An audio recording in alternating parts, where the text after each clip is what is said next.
नमो अरिहन्ताणं नमो सिद्धाणं नमो आयर्याणं नमो वज्रायाणं नमो लोये सर्वसागुणम्। प्रत्येक शनिवार को अपन सहजता का पाठ कर रहे हैं और एक एक छंद की चर्चा हर बार करते हैं और इस क्रम में 11 छंदों की चर्चा हम कर चुके हैं। आज हम 12वें छंद की चर्चा करेंगे। पहले इन चारों लाइनों को अपन पढ़ते हैं। सहज समभावमयी जीवन समाधि का है सम्यक रूप, मोहर क्षोभ रहित समभाव सहज ही अद्भुत और अनूप। समाधि धारण करके बंधु अरे जीवन का करें सुधार। तो एक समय का कार्य मरण का कैसे करें सुधार।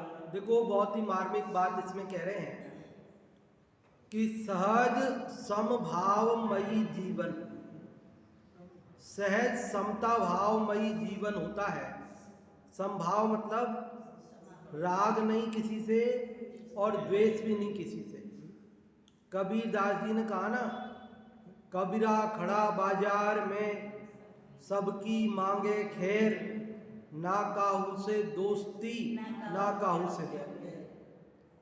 दोस्ती करना ये भी विषम भाव है और दुश्मनी करना ये भी विषम भाव है।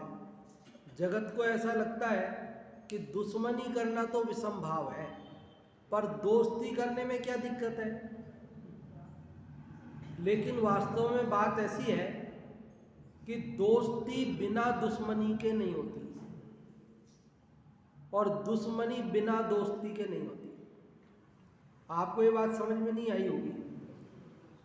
अरे भाई, हमने किसी एक से दोस्ती करी, अब उसको जो भी परेशान करेगा उससे हमारी दुश्मनी होगी कि नहीं होगी। हमारे दोस्त के जितने भी दुश्मन हैं वो सब हमारे भी दुश्मन हो गए कि नहीं हो गए। दोस्ती हम करते हैं तो एक से दोस्ती करते हैं, साथ ही अनेक लोगों से दुश्मनी हो जाती है। और ऐसे ही जब हम दुश्मनी करते हैं तो बिना चाहे दोस्ती भी हो जाती है। कि कैसे कि हमने जिससे दुश्मनी करी, अब उसका जो भी दुश्मन है वो हमारा दोस्त है।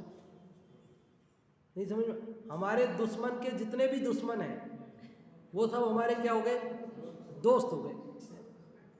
दोस्ती बिना दुश्मनी के नहीं होती और दुश्मनी बिना दोस्ती के नहीं होती। हमको लगता है कि दोस्ती कर लें, वास्तव में दोस्ती और दुश्मनी साथ साथ चलने वाली प्रक्रिया है। अकेली दुश्मनी नहीं होती अथवा अकेली दोस्ती नहीं होती। आप ये कह सकते हो कि नहीं नहीं पंडित जी, हम तो ऐसे करेंगे, किसी से भी दुश्मनी नहीं करेंगे, हम तो सबसे दोस्ती ही करेंगे। हमारे दोस्त के जो दुश्मन होंगे ना, उनसे भी दोस्ती करेंगे। बोलो, ऐसा संभव है? आप दोस्त के दुश्मनों से दोस्ती करने जाओगे तो दोस्त आपका दोस्त रहेगा? वो कहेगा अच्छा मेरे दुश्मन तुम्हारे दोस्त हैं, तुम हमें धोखा मत दो। समझ गए ना? तो सब अपने कहा तो है कि सबसे दोस्ती करो, कि कहा तो है प्रेम भाव हो सब जीवों से। तो सब जीवों से प्रेम भाव करने की कही ना, सबसे दोस्ती करने की बात कही ना, कि सबसे दोस्ती, वो प्रेम भाव का दोस्ती। सबसे दोस्ती का मतलब होता है किसी से दोस्ती नहीं और किसी से दुश्मनी नहीं। सबसे दोस्ती का मतलब समझ में आई आपको?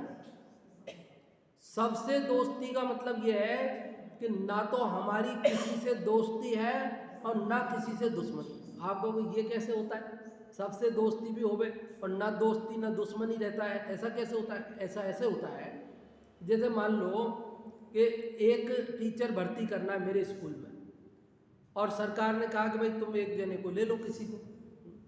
तो अब मेरे पास 10 जने आए और उन्होंने फार्म भरे अब एक जना आकर के मेरे को बोलता है कि साहब आप देखो अपन तो परिचित हैं पहले से, और आप मेरे को ले ही लेना, आप मेरे को ले लेना, औरों को मत लेना।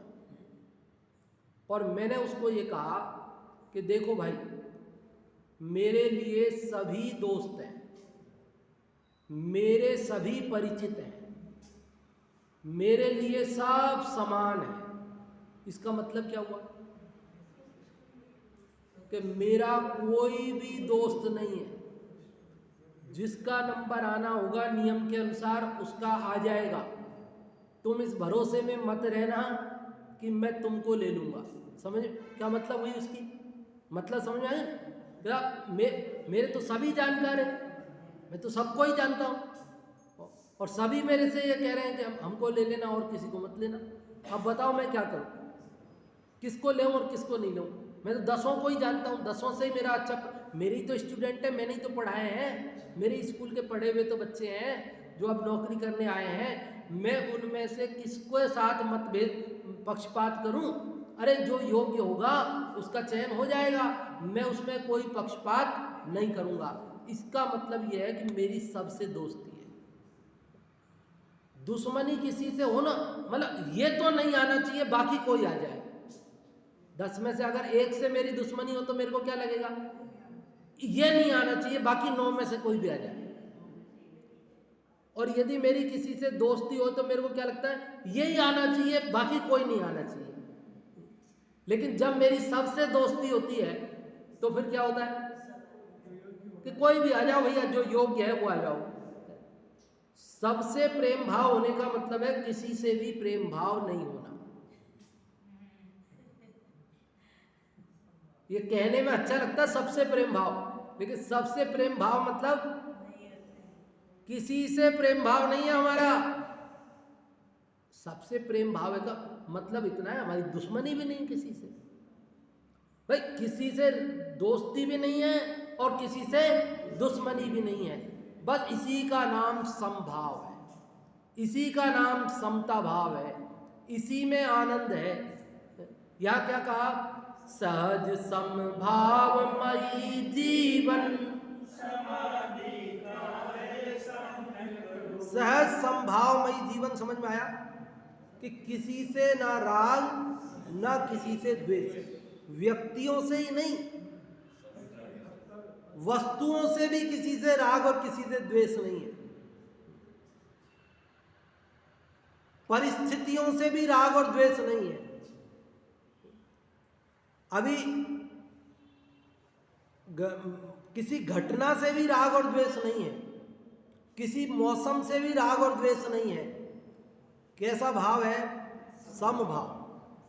कि साहब सर्दी और चलनी हो तो चले, गर्मी आनी हो तो आ जाए, जैसा रहना हो वैसा रहे, हमें क्या?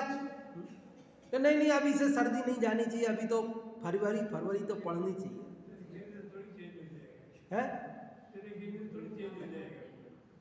कि नहीं अब बहुत हो गया सर्दी का, अब बस अब चल ही जाना चाहिए इसको, बस अब तो गर्मी का टाइम आ गया, गर्मी आनी चाहिए अब तो।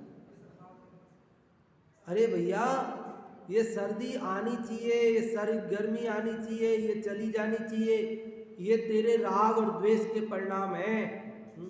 ज्ञानी कहते हैं जिसको जैसे परिणमन करना हो करे, हमको कोई फर्क नहीं पड़ता। कह रहे ये ऐसा जीवन हो जाए ना जिसका ना किसी से राग द्वेष, ना किसी वस्तु से राग द्वेष, ना किसी व्यक्ति से राग द्वेष, ना किसी घटना से राग द्वेष, ना किसी दिन से राग द्वेष, ना किसी वार से राग द्वेष, किसी से कुछ नहीं। समाधि का है सम्यक रूप, ये असली समाधि है। समाधि का सम्यक स्वरूप ये है। समाधि का मतलब लोग क्या समझते हैं कि अन्न जल छोड़ के और लेट जाओ बिस्तर पे, इसका नाम समाधि।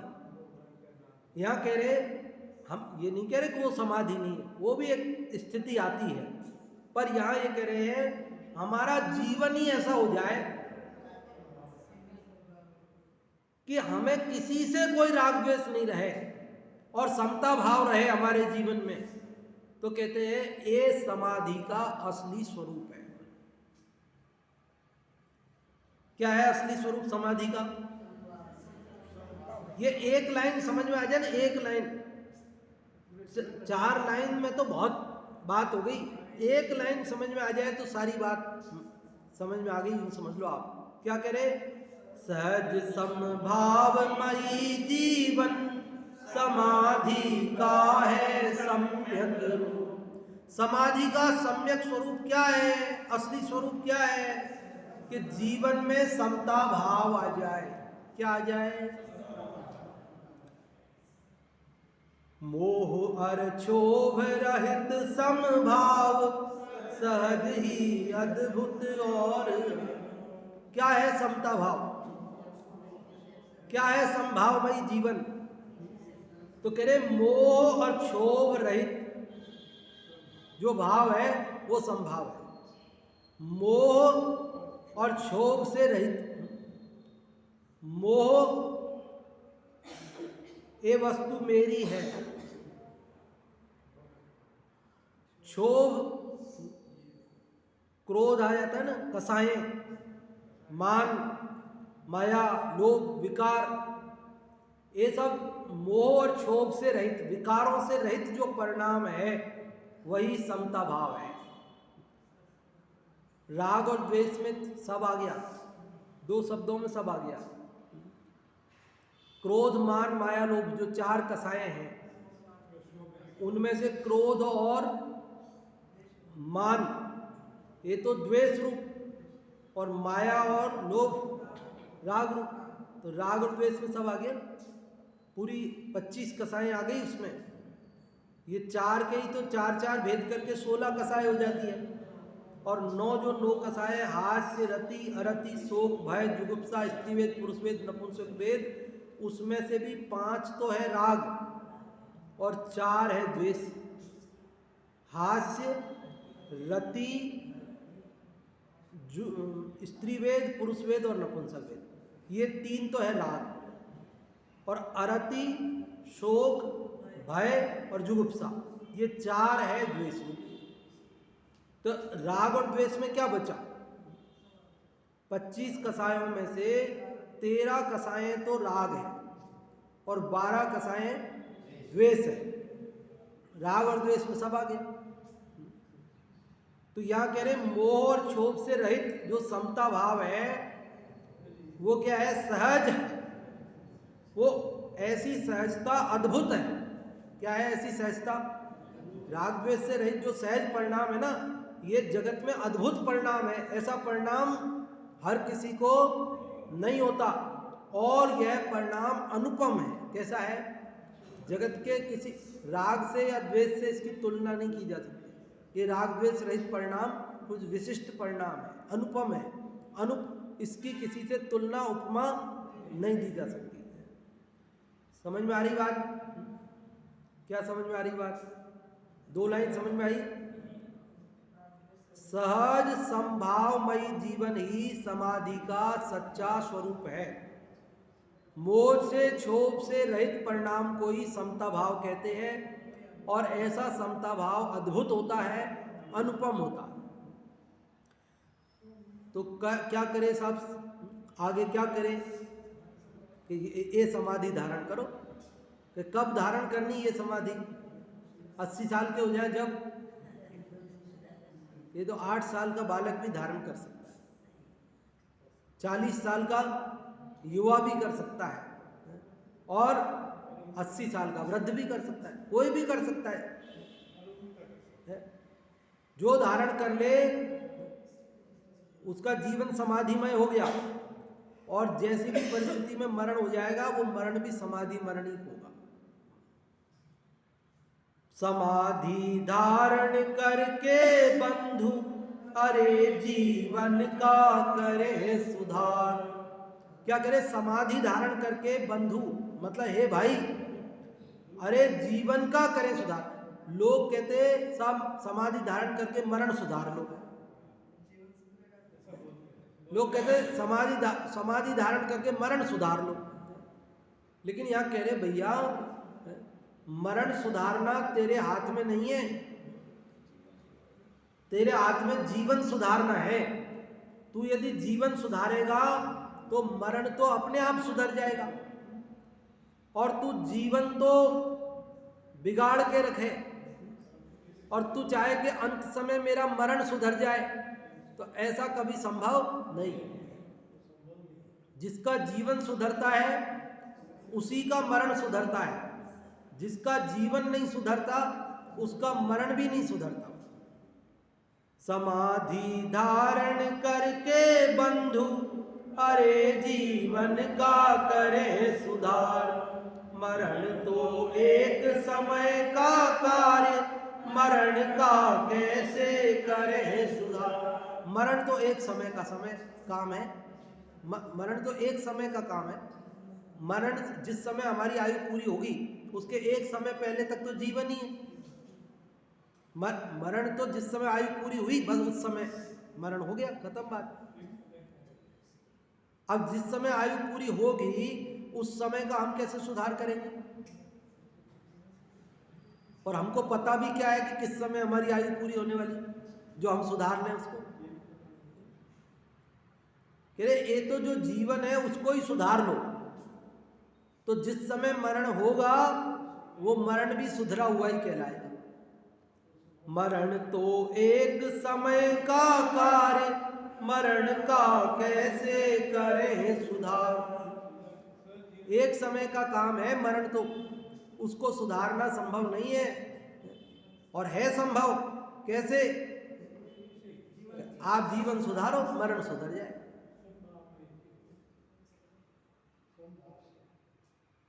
अरे हमारे घर में एक दिन काम पड़ेगा जिस दिन पूरी समाज को हमको जीवने बुलाना होगा। उसी दिन सबके जाके हाथ जोड़ेंगे कि सब आ जाओ आ जाओ आ जाओ, तो सब आ जाएंगे? अरे सारी जिंदगी आपने व्यवहार अच्छा रखा होगा, सबके यहाँ पहुंचे होगे, तो वो सब आ जाएंगे आपको। अब उस दिन अलग से सबको कुछ कहना नहीं पड़ेगा आपको, जरा सा इशारा करने, आप इशारा करते ही गए होंगे तो वो भी इशारा करते ही आ जाएंगे। और आप अगर मनावड़े करा के गए होंगे 2-2 4-4 बार कहलवा के, तो वो भी 2-2 4-4 बार कहलवाने का इंतजार करेंगे। समझ में आएगा क्या? हमारे 4 भाई हैं और उनके भी तो बच्चों की शादियां हुई और हम फटाफट तैयार होके उनके काम में जुट गए, तो हमारे घर में काम होगा तो उनको कहना पड़ेगा। वो तो खुद अंदर में सोचेंगे ना कि अरे हमारे तो बिना कहे ये तुरंत आ गया था, तो अभी हमको कहने की इसकी क्या इंतजार करनी है, हमारा भाई है और इसके काम है तो हमको जाके संभालना है। लेकिन अगर हमने सारे जीवन ऐसा ही व्यवहार रखा हो रूखा कि नहीं नहीं अपने क्या मतलब है, अपने क्या मतलब है, अपन से तो कही नहीं, और एक बार ही तो कही, और ऐसे थोड़ी कही, और थोड़ा पहले से नहीं कही, अचानक ही कही, एंड टाइम पे कही। अरे भैया जैसे कही वैसे कह दी, उसमें क्या है? हम जैसा व्यवहार रखेंगे वैसा ही तो व्यवहार रहेगा। बोलो एक समय में हो जाएगा सब काम? एक समय के व्यवहार से दुनिया आएगी हमारे यहाँ, एक समय के व्यवहार से समाज आएगा। अरे तुम्हारी सारी जिंदगी का जो व्यवहार है उस व्यवहार के आधार पे लोग आएंगे। ऐसे ही मरण कैसे सुधरेगा कि साहब अब मरण आ गया, फटाफट सुधार लो इसको। तो ये सारी जिंदगी सुधारा होगा जीवन, तो जो मरण आएगा अपने आप सुधर जाएगा। उसमें क्या? मुसीबत में दौड़ दौड़ के हम लोगों के काम आए होंगे ना, तो हमारी मुसीबत में सब दौड़ दौड़ के आ जाएंगे। अब हमने जीवन भर तो कुछ किया नहीं किसी की मुसीबत में, और अपने मुसीबत आई फिर अपन सबके हाथ जोड़ रहे, तो कोई आएगा? समझ में? एक समय में हम सारा व्यवहार साधना चाहे तो नहीं सधेगा। सारे जीवन के व्यवहार का ओवरऑल निरीक्षण करता है जगत, और फिर उसके ऊपर निर्णय करता है कि इसका व्यवहार कैसा है। वो लोग करता है कि नहीं करता? कैसा स्वरूप है बताओ? एक सेकंड में निर्णय नहीं होता है, तो ये पूरे जीवन का निर्णय होता है। ऐसे ही मरण भी एक समय, कई लोग सोचते हैं अब डॉक्टर ने जवाब दे दिया, अब कुछ नहीं हो सकता, अब ऐसे करो, अब इनके कपड़े खोल दो, अब इनको दीक्षा दे दो, अब इनको मुनि बना दो, इनका नाम सागर रख दो।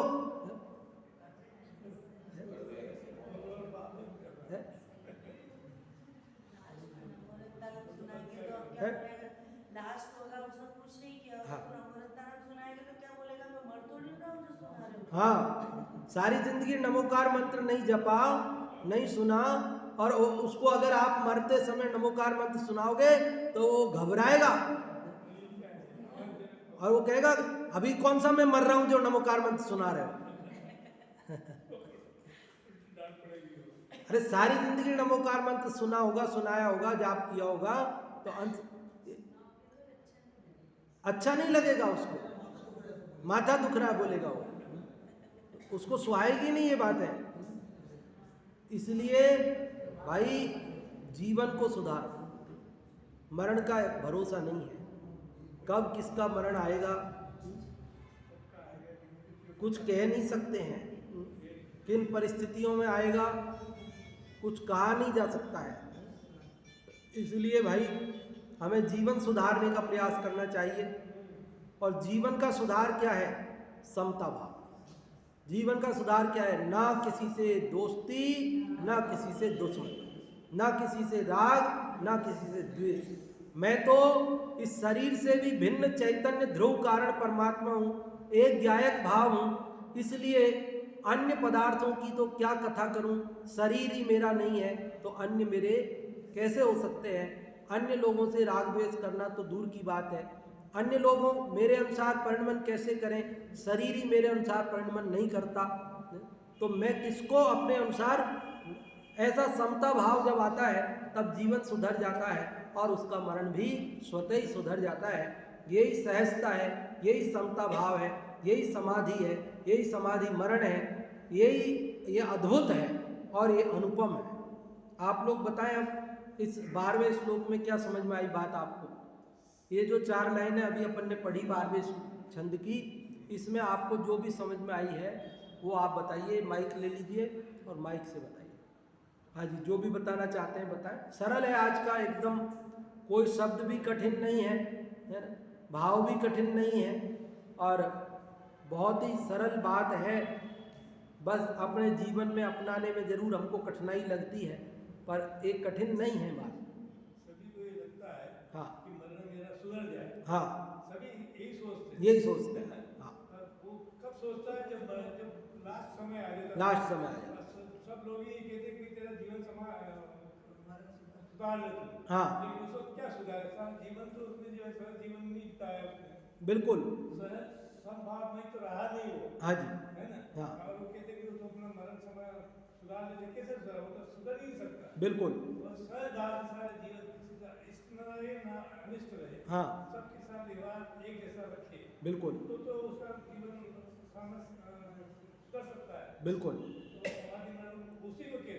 उसी को कहते हैं। समाधि मरण ही उसी को कहते हैं। उसी को कहते हैं। उसके लिए अलग से कोई प्रयत्न नहीं करना पड़ता। बिल्कुल बिल्कुल। हाँ जी, तो ये समता भाव ही समाधि है। हाँ जी, और कोई बता रहे।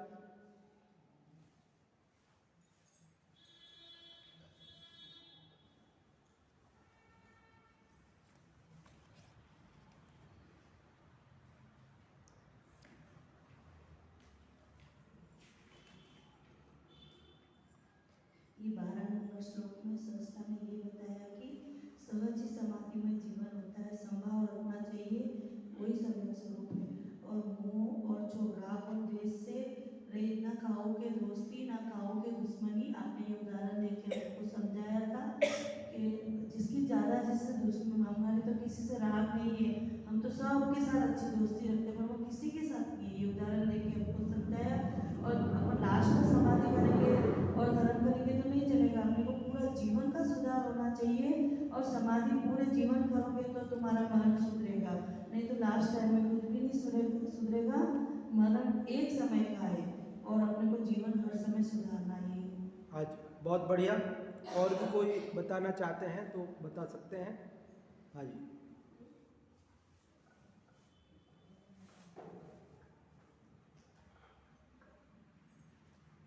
इसमें ये बताया है कि हमारे हमारे जो समता भाव है हाँ उसी से हमारे वही हमारे सम्यक रूप है। हाँ, वही समाधि का हाँ, वही सही। समाधि का सम्यक रूप है।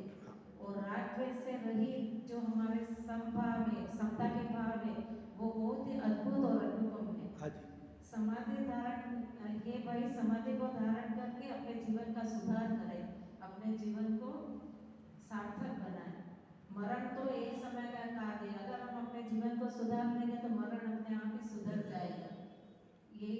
यही हमारी सहजता है, ये समता भाव है और यही सम्यक रूप। हाँ जी, बहुत अच्छा। आप कह रहे थे ना धर्म समझना, यही धर्म है, यही धर्म है कि ना किसी से राग करना, ना किसी से द्वेष करना, न्यायक रहना, यही धर्म है असली। हाँ जी, और कोई? और पुण्य भी इससे उत्कृष्ट जाति का स्वतः बनता है बिना चाहे, क्योंकि किसी से द्वेष करते तो पाप बनता है, राग करते तो भी किसी से द्वेष होता है, वो संकल्प विकल्प होते हैं। लेकिन समता भाव से परिणाम मंद होते हैं ना, कसाय की मंदता होती है, तीव्रता नहीं रहती है। तो पुण्य तो स्वतः ही बनता है, लेकिन हमें पुण्य भी बांधना नहीं है, हमें तो समता भाव के द्वारा, सहज समाधि के द्वारा मुक्ति प्राप्त करनी है, और उसके बीच में जो होगा सो होगा। हाँ जी, हाँ, करना नहीं चाहते हो जाते हैं, तो हो जाते हैं तो उसका ज्ञायक रहो। राग हो गया तो भी मैं तो इसका ज्ञाता ही हूँ, एक समय की इस समय राग की योग्यता थी तो हो गया, क्योंकि होने वाले परिणाम को रोकना भी मेरे हाथ में नहीं है। द्वेष होना है तो वो परिणाम भी मेरे रोकने के अनंत पर्यायों के क्रम में, जिसको आना है अनंत केवलियों ने पहले से जाना है, और वो कैसे गलत हो जाता, इसलिए उसको आना था, आ गया। लेकिन मैं तो उससे भिन्न हूँ, उससे भेद ज्ञान करूँ, इस राग के परिणाम से भी भिन्न मैं तो ज्ञायक हूँ, इस द्वेष के परिणाम से भी भिन्न मैं ज्ञायक हूँ। और जब ऐसे भेद ज्ञान करेंगे तो अगले क्षण वो राग द्वेष सब खत्म है। वो राग द्वेष होके भी कुछ कर नहीं सकते, वो राग द्वेष हमारा बिगाड़ नहीं कर सकते, भिन्न पड़ जाओ, उसी टाइम उससे भेद ज्ञान कर लो, उसको अलग जान लो। बिल्कुल क्रम में आएगी। हाँ हाँ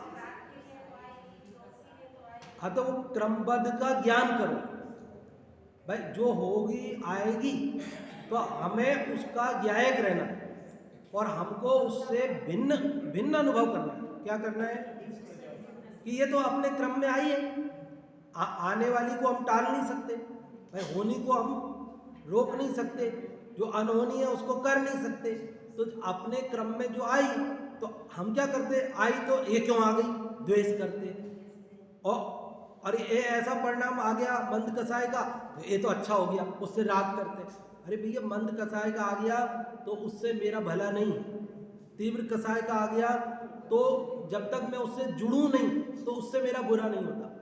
जब मैं उस तीव्र कसाय के परिणाम में जुड़ता हूँ, मैं उसको अपना मानता हूँ, उसमें अपनापन करता हूँ, तो मैं द्वेषी हो जाता हूँ, तो मेरा बिगाड़ होता है। इसलिए क्रम में आती है, आने दो, लेकिन उससे अपने को भिन्न ज्ञायक अनुभव करो। निश्चित रूप से ऐसे भेद ज्ञान करने वाले को दीर्घ काल तक केवली ने क्रमबद्ध में भी उसके बहुत दीर्घ काल तक राग द्वेष देखे नहीं है।